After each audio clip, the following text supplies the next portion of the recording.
I'm fortunate to have with me a guest that I've known for several years and someone who I consider a friend that's within the industry that really has seen a lot of different changes within credit unions, the financial industry, and really how that's impacted lots of lives. And of course, within credit unions, you have members and how they impact where the industry goes and what kind of services that credit unions have to provide and how they reach an increasingly changing marketplace. So a lot of different things that go into the thought process on this topic.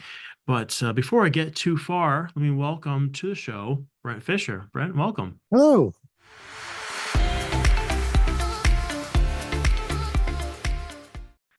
So let me tee you up here a little bit on who Brent is. So Brent is the Assistant Vice President of Marketing at Pathways Financial Credit Union in Ohio. And Brent executes marketing and communication plans that align with the organization's goals of consistent growth and providing valuable financial products to members, business partners, and communities. With over 8 years of experience in this role, Brent has developed expertise in social media marketing, branding, creative writing, and building relationships across various mediums and platforms. They are also passionate about storytelling and representation in the comic book and graphic novel industry, believing that storytelling is an essential tool for conveying meaning across diverse subjects in an increasingly complex world. Their personal mission is to accentuate and elevate underrepresented voices, sharing their stories with the world to foster greater empathy and understanding between different groups. And hopefully, Brent will have a chance to hear a little bit more about some of those projects sure. that you have as well. So, but to keep us on topic here and on task, Brent, you've had a lot of experience in a few different institutions when it Yes. comes to credit unions. And tell us, why don't you tell us just a little bit about why? Why did you get into this industry? What led you this direction? Yeah. I know it's at 8 years. It's 8 years at Pathways, and then it was about half decade, give or take a year, at two preceding credit unions. One was the Police and Fire Credit Union, CME, and then also before that, Kemba Financial. And so I've actually worked with both state and federally chartered credit unions throughout my career, with in a totality about 16, ish years working in credit union marketing. How I got into it? Well, I'm actually from Toledo, Ohio, and I'm a Rust Belt community. And like most hardworking families, we had our options for banking, and we were just a bit more well versed in what our options were, and we had credit union membership. And I grew up around that, and I didn't think I was going to be in banking. Don't get me wrong. My wife was actually the bank teller far before I was even done with grad school. But when I was looking for work, I found some jobs down in Columbus. They didn't quite work out. I ran around looking for different options, and a credit union picked me up, dusted me off, and said, well, have you considered going back on your undergrad and doing some marketing for banking? And I go, sure. And I guess I never looked back. It just was one of those things where if you do a good enough job and you stick, you keep your head in the game and you try your best and you work your hardest, it's an industry that rewards that with a fierce loyalty, that I have to admit is very gratifying. And I blink and suddenly it's not 2008 anymore, and here I am. Well, that's we all arrive at where we're at now in various different ways, and life throws a bunch of different hurdles your way, and you navigate around it. But you've been within the industry for many years, and what's kept you? What makes this an interesting, exciting venture for you? Well, it's a double-edged sword, I think, as you get a little bit older. And as somebody who works in advertising, I'm sure you can appreciate it. On one hand, no one day is ever different. And on the other hand, no one day is ever different. So there's days where you kind of yearn for having something not different happen, but ultimately it's that challenge. You get drunk on I think the aspect of being a problem solver, which I think any marketer will tell you in any kind of environment. We do more than just make pretty art and signs. That era has passed. I caught the very end of it, really, at the start of my career.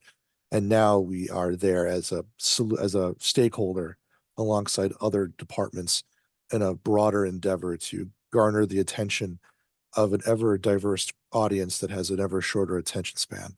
And that's invigorating. And as long as and then, of course, the credit union dynamic of it is you get to help people. I mean, that's the end. At the end, you can get flowery with it, but at the end of the day, you're helping people buy a car, buy a home.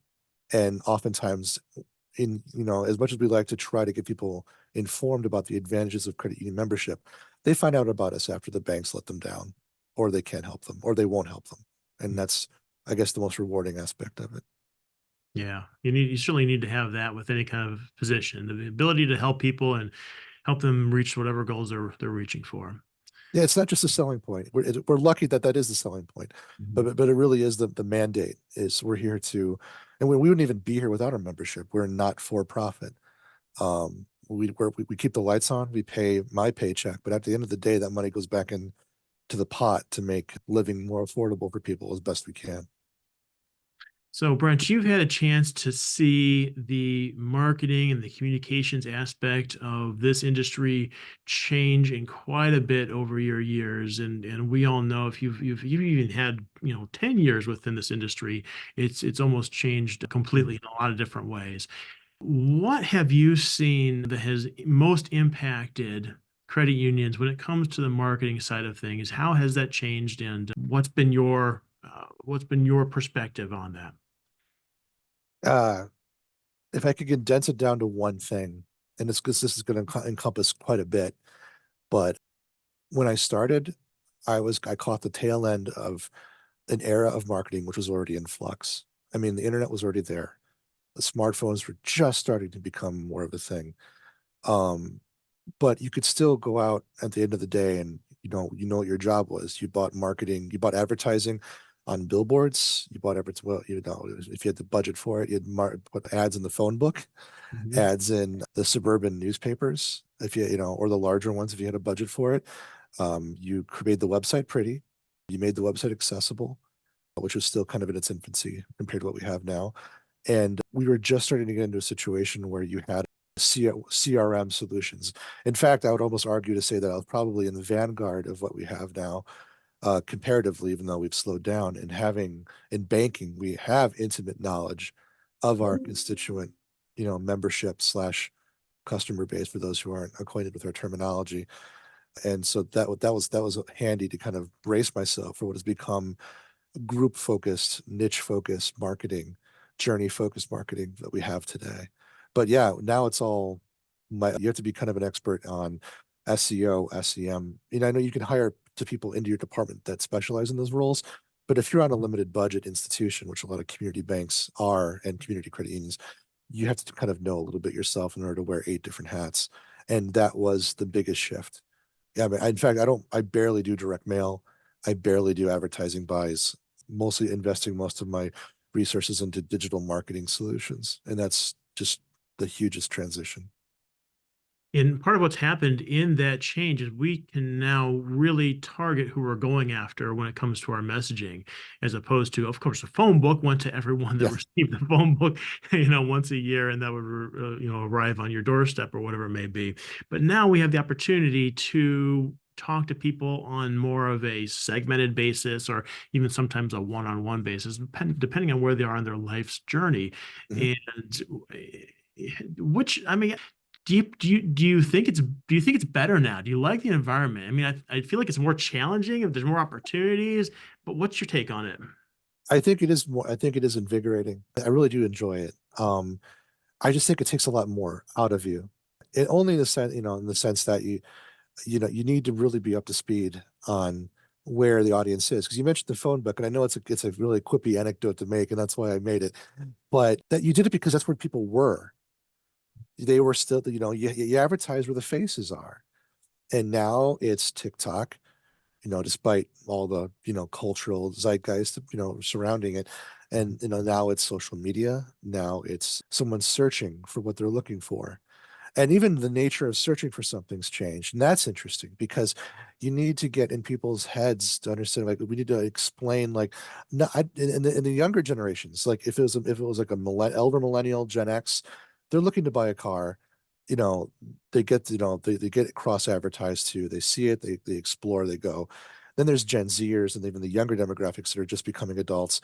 They want to buy a car, but they want to know that the person they're buying the car from knows what the heck they're talking about.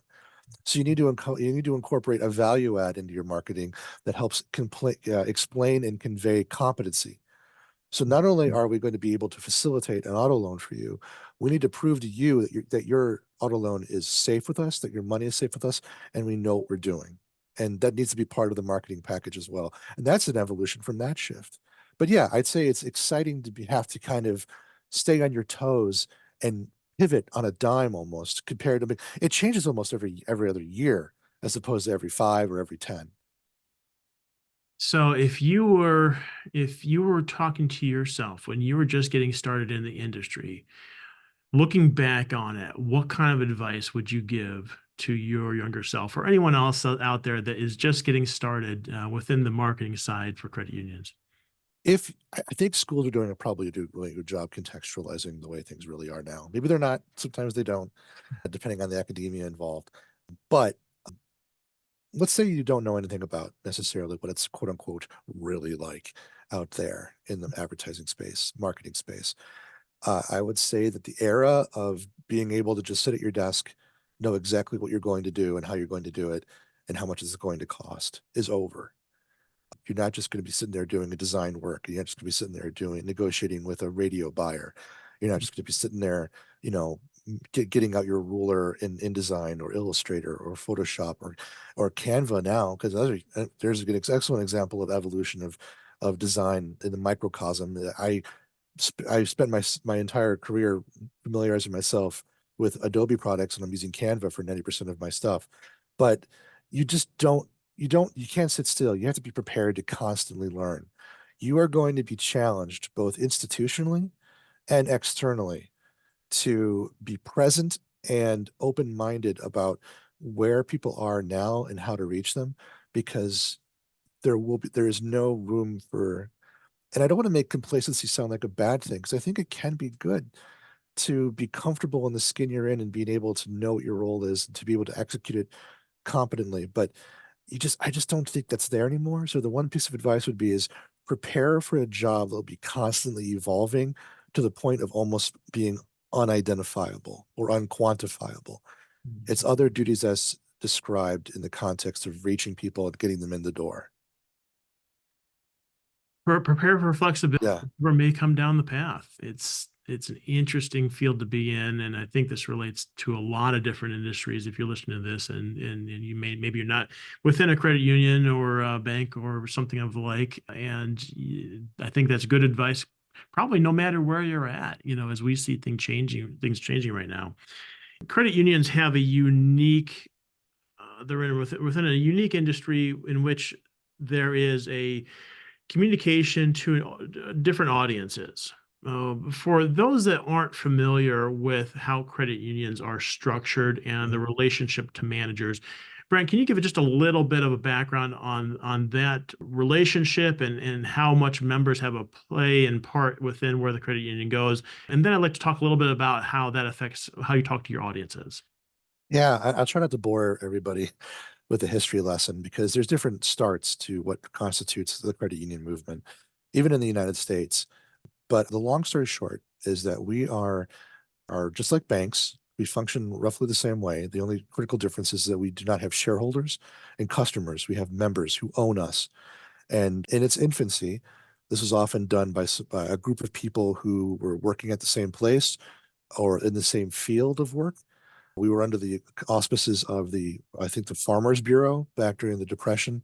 And eventually we got a separate institution that's equivalent to the FDIC, which is the NCUA, came into being to kind of, monitor our organizational structures. But yeah, we're insured just like a bank. We offer everything a bank does. We just are owned by our people. We're owned by our members who bank with us. And around the 1970s, that it became easier to join a credit union. I know some people are familiar with credit unions because their dad or their grandfather worked at a factory or manufacturing job predominantly, or a police or fire department or a government work, and they were able to join that way. That's no longer really an impediment. You could still join because they were part of it, because familial bonds count, family bonds.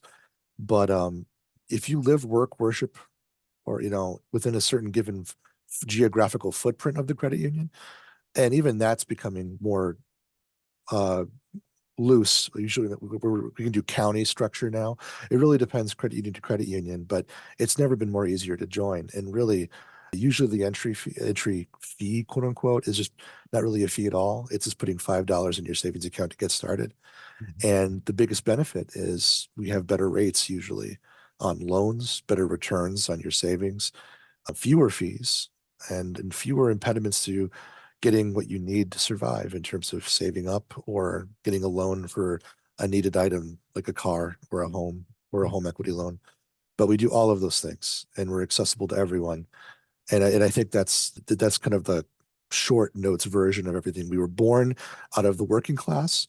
We still serve the working class, in my opinion, but we actually can aid almost everybody. And I think that one of the best kept secrets is we talk about the disparity of wealth and how it grows in the United States. Wealthy people know about us, and they take advantage of that without sharing it. I mean, especially on certificates and savings. We have very good savings rates, and they use them just as much as, the guy just trying to get by might come to us for a car loan. We're soup to nuts, and everybody should really kind of embrace that. And I hope the word gets out. We've been trying to convey that message for decades. So we're seeing it as the best kept secret, and you're trying to say, yeah, it's great that people are taking advantage of that, but let's offer it to more folks. But that introduces a complexity within how you communicate with different audiences. And that is probably something that is unique in some ways to credit unions or anyone that has a membership-based organization. How do you approach when it comes to talking to your various audiences, whether that is someone that knows about you and is already a member, or maybe someone that's never heard of a Pathways or a credit union before? I mean, the answer's in your question to a degree. The people who know about us just simply know about us. And if they know about us, they advocate for us, particularly within families and Mhm. friend groups and communities.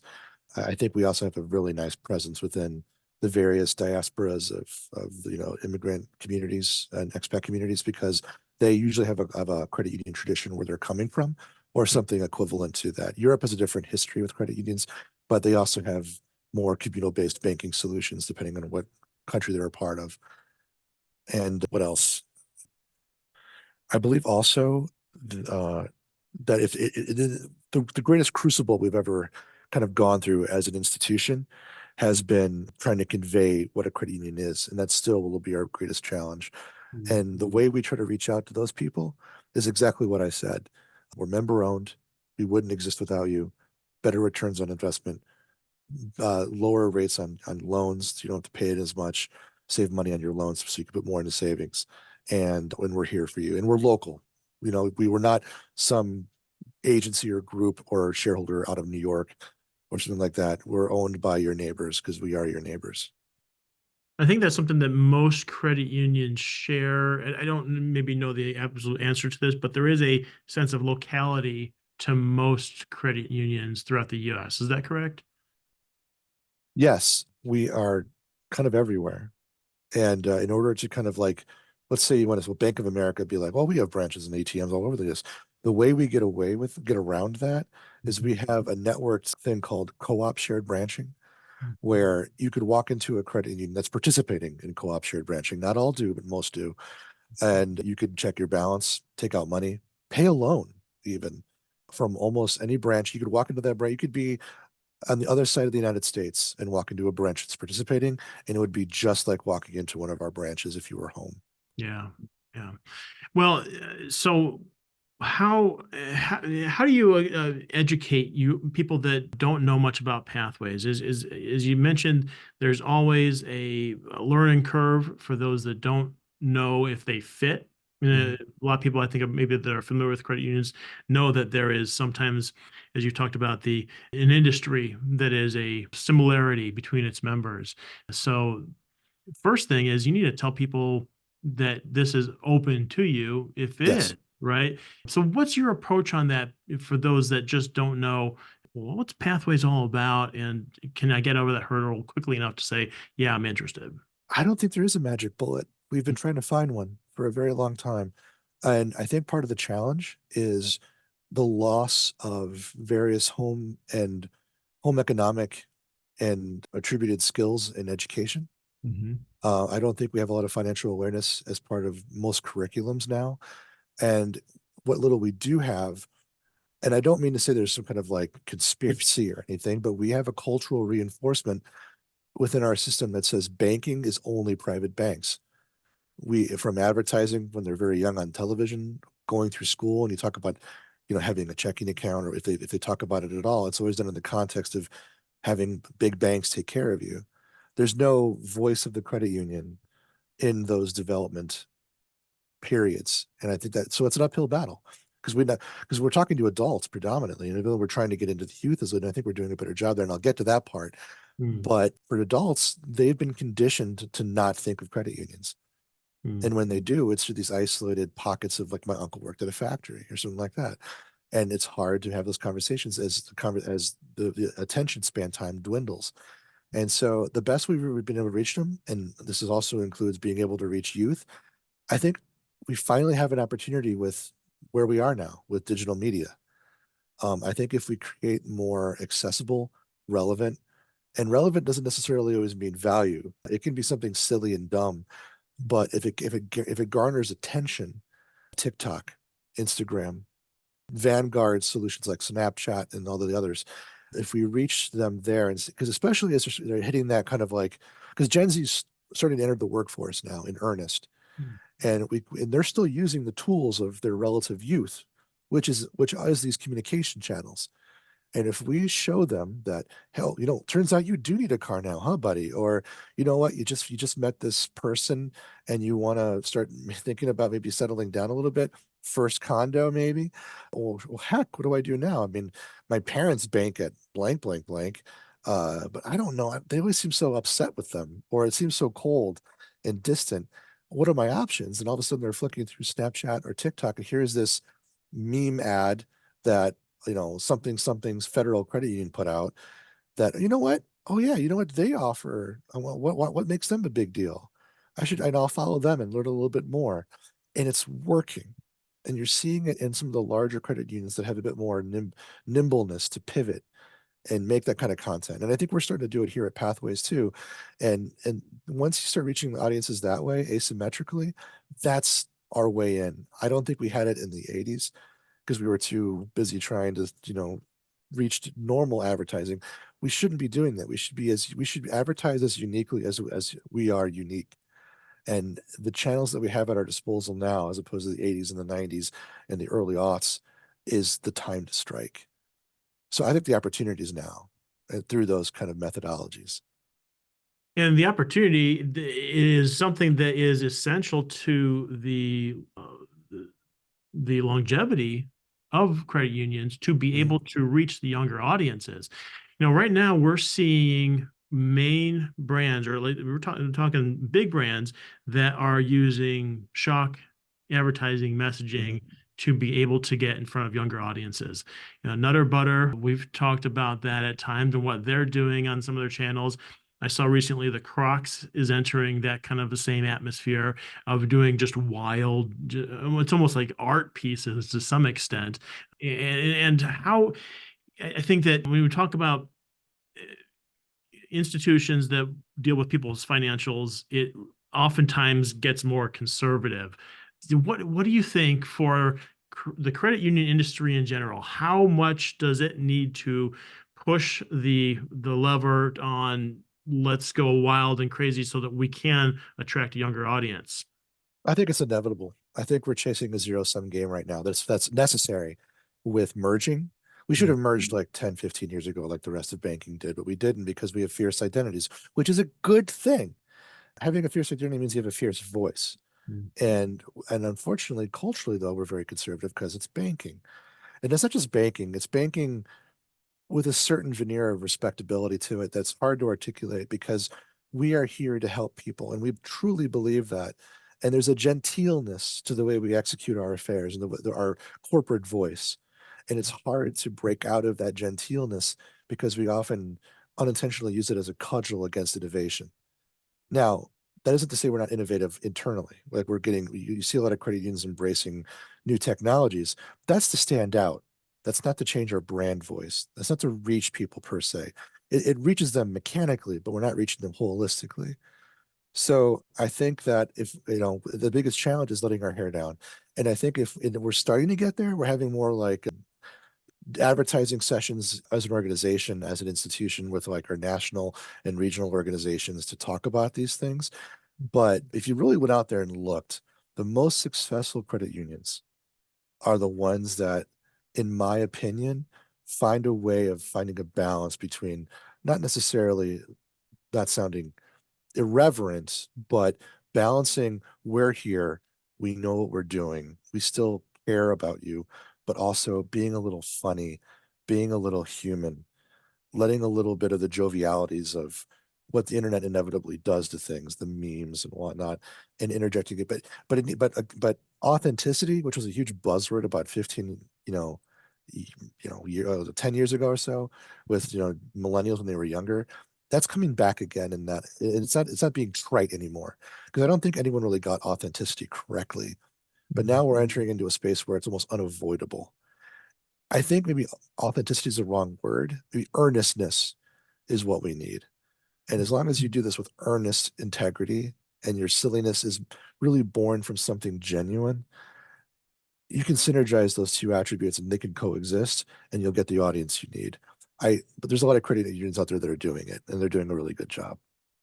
I really appreciate the way you put that, Brent. It's you're right. Authenticity was kind of a buzzword within the industry for many years now, and it's almost like people strove to be authentic for the sake of it, but not for the reality of it. And Yes. a phrase that I caught that I noted here that really stuck with me was that you need to have a fierce voice. And I think that if Mhm. you find that voice within your communications, your marketing, as long as it stands for what the brand is, then it is going to be authentic or earnest or whatever description you have for that. And for the listeners out there, I think that's a strong tip is finding that fierce voice that really represents the brand because marketing is in its essence all about standing apart Mhm. unless you are the only one doing it, and none of us are, you need to be able to have something that says, this is how I'm different, or hey, I'm over here on the rooftop screaming. You got to listen to me because I got something to say. It's like I call it the best friend effect, because we often, the people that we surround ourselves with, we first and foremost, it's like the hierarchy of needs. We need them to be reliable. We need them to be loyal. We need them to be cordial, and that's who that's a nice thing to have. But the friends we keep, they wouldn't just be there for you. They make you laugh. They make you cry. They make you feel seen. They make you feel understood. They like you who you are as a person. And if you can replicate that effect in the relationships you build with your consumers, then you'll have a customer for life, and there'll be a member for life for a credit union. And there's no greater precious gift or a treasure in banking than a relationship that has longevity to it. Yeah, well put. Well, Brent, where do you see the marketing communications go for credit unions moving forward? What's next? And how do you prepare for the next era of the tools, the audiences that we are working with? Any thoughts along those lines? You don't. I don't think there is a way to predict it any longer. What I would advocate for is a bastardization, if you will, of the phrase, was it the price of freedom is eternal vigilance? I would take that and I would say the success requires eternal vigilance in regards to what's out there. I I just don't think you can become complacent. And you need to explore I mean, I know there's a dime a dozen fintechs out there, but you need to know who's out there offering what and why. And if someone's reaching out to you like for a sales call, research what they're offering. And if you think it's a good fit, give them the 5 minutes. I know we're getting barraged by sales calls, but you'd be surprised how many relationships I've forged with vendors that over the years that have provided value to reaching out to audiences because I gave them 5 minutes of my time because I did the research and I realized that this is where things are now and I need to move forward myself and embrace this and understand more about it. You're going to not know about what's next. And you're going to have to become an expert fast for a whole lot of people. And you're going to get, and also allow yourself to be wrong. And try to foster a culture in your environment if you can, especially among senior management that embraces that you don't know anything yet and that you will if you try hard enough. Like, I don't know the answers right now, but I do know this is where people are. I do know this is where the vanguard is, and I will become an expert in it. And if it's a good fit for us, we'll embrace it. Rather than just throwing things against the wall and see if they stick.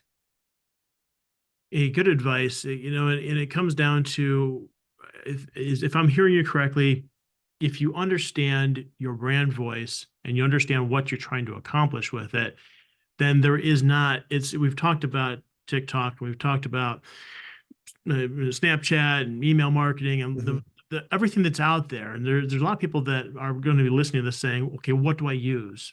If I'm not on TikTok, should I be on TikTok? And that's not Yeah. the question. The question is, have you identified your brand voice? And now we can start to establish what avenues can Yeah. you use. Am I representing that correctly? No, you are. And just to throw throw people a bone though. Yes, you should be on TikTok. You should 100% be on TikTok. I don't care if you make concrete fun and then be on TikTok. Like, I don't care what it is. You can do it. Trust me, anybody can do. Contextualize what you offer, find the soul of what you do. And if you're not happy in what you do, find a different job. I know it's hard, but like, you find your joys in what you do. You find your gratifications in what you do. I enjoy knowing that I'm helping people. Does it make sometimes the pedantic aspects of white collar work gratifying? No, but I know that at the end of the day, someone's getting a car or a home and is building their life because of my efforts. That's rewarding. I can bring joy out of that and make something funny out of it and put it on social media. And you can do the same thing with whatever you do too, if it's truly what you believe in. And you got to make everybody believe in it too. But just as for somebody a bone, yes, being on social media right now. The reason I say I don't know, and the reason I'm not saying you should be on all those things in the future, because I genuinely don't know what tomorrow will be, and neither do you. Like, it may not be TikTok tomorrow. Maybe they get banned from the United States or something, or maybe a better TikTok comes out. Because that's what TikTok is. TikTok's simply a better scrollable content medium. They had a stronger algorithm. And I mean, 15 years, 10 years ago or so, we had Vine, right? Right. For people who don't know what Vine is, Vine was TikTok in microcosm. It was 5 to 10 second video clips that often were extremely humorous that you could scroll through. And all TikTok did was take Vines and then recommodify them and orchestrate them in a way that made them better digestible. Yeah. And like, there could be a better TikTok tomorrow. So am I going to tell you to be on TikTok in the future? No. Be on TikTok now, great.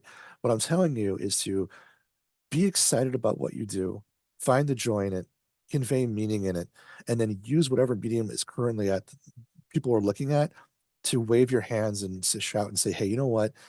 We make this. We're cool. We're fun.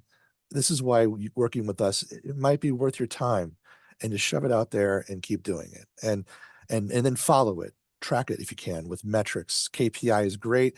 If you can somehow, if you have a sellable product that could be tied to your marketing efforts, so you can actually translate what you spent versus what came in relative to what the advertising is, do that. I'm not saying that's not worth something either. ROI is huge now. I think KPI is on its way out. You need to be able to justify your expense, and you can do that more in the digital realm than you could ever do in print. But KPI and ROI is meaningless if you're just shoving an ad out there. It needs to be something that's part of who you are as a person, who you are as an employee, who you are as a company, and everyone needs to be on board with it, not just the marketing department. Absolutely. Couldn't agree with you more on that one. Uh, Brent, you're giving me vibes of Gary V. He's always preaching about anyone can talk about anything and be passionate about it as long as you truly are passionate about it. That's your truth. You have to live that. And if you're not there, you got to figure out where that there is for you. But I appreciate that perspective and thank you for sharing that for our listeners. Yeah, I think no problem at all. And again, I guess to condense it down to a single point, you're telling a story. It's Mhm. just the method of how the story is being told is changing. And you need to be up to speed on that method. And as long as you are and you believe in the story you're telling, it'll work out. But you just can't sit still anymore because everything will pass you by, no matter how compelling your story is. But Yeah. you could also be, everywhere at once in all the right places and not have a compelling story, and you'll still get the same result. You need both. Mhm. Great. All right. So, as I often do on the show here, I have three questions about, well, in this case, credit unions, a little bit about the history. And Brent, Okay. are you up for a little quiz question series here? Yes, I will freely admit I may get these wrong. I'm a broad strokes history person. So if you need me to know who like Frederick von Schnitzel was, or some German, guy who helped start whatever the thing, I won't know it. But Yeah. let's see how I do. Okay. All right. Well, all right. So the first one, well, it kind of does reference a little bit of the history of credit unions, at least within the U.S. So the question is, what year was the first credit union in the U.S. opened? So choices here are 1795, 1888, or 1909.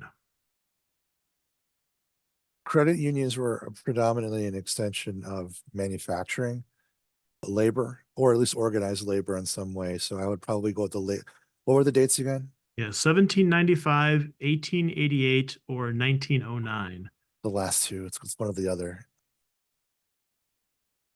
I bet there was a precursor to it, but it probably wasn't codified until the 20th century. So I'll say 1909.